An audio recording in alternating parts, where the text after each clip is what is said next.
part of the legacy of Ronald Reagan.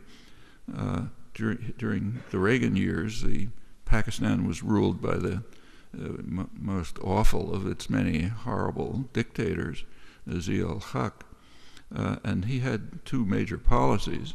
One was to carry out radical Islamization of the country with the funding of Saudi Arabia. Saudi Arabia is the center of radical Islam and also the center of funding of jihadism, and also the leading ally of the United States and Britain.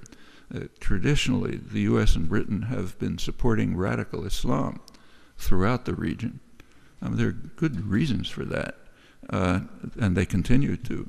The reasons are you can tell it from the internal documents, British and American internal documents. The reason is kind of a rational analysis. The real threat, they say, is the virus of secular nationalism. That's dangerous.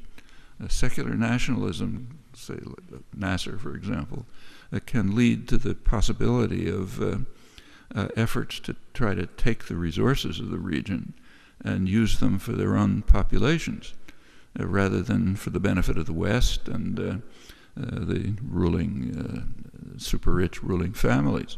So that's a real problem. And the only barrier to secular nationalism, to the virus of secular nationalism, as it's called, is radical Islamism. So the U.S. and Britain as well have been strongly supporting radical Islam for a long time and continue to. It's a little ironic when you hear them complaining about the Muslim Brotherhood, which by comparison is moderate Islam. And that remains true. Saudi Arabia, for example, is given free rein to crush demonstrations. No talk of no-fly zones. There was a day of rage called in Riyadh, but the police presence was so extensive that nobody could even show up. They're too intimidated. Same in Kuwait. These are rich oil states which have loyal dictators. So therefore, they're free to do anything they like. Bahrain is pretty much the same story. They're worried about the spillover to Saudi Arabia. And that's, what happened there. Well, in this case, the Saudi Arabian funding of radical Islamism, which actually began in the early 60s, kind of a missionary effort to spread radical Islamic Wahabi-type Islamism all throughout the Islamic world, massive funding, Madrasas, and so on.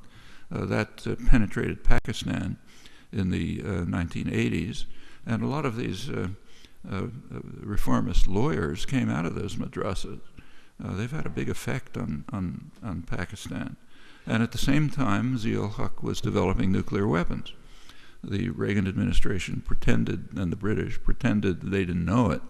Of course they did, so that they could continue to fund their favorite dictator in Pakistan. Well, that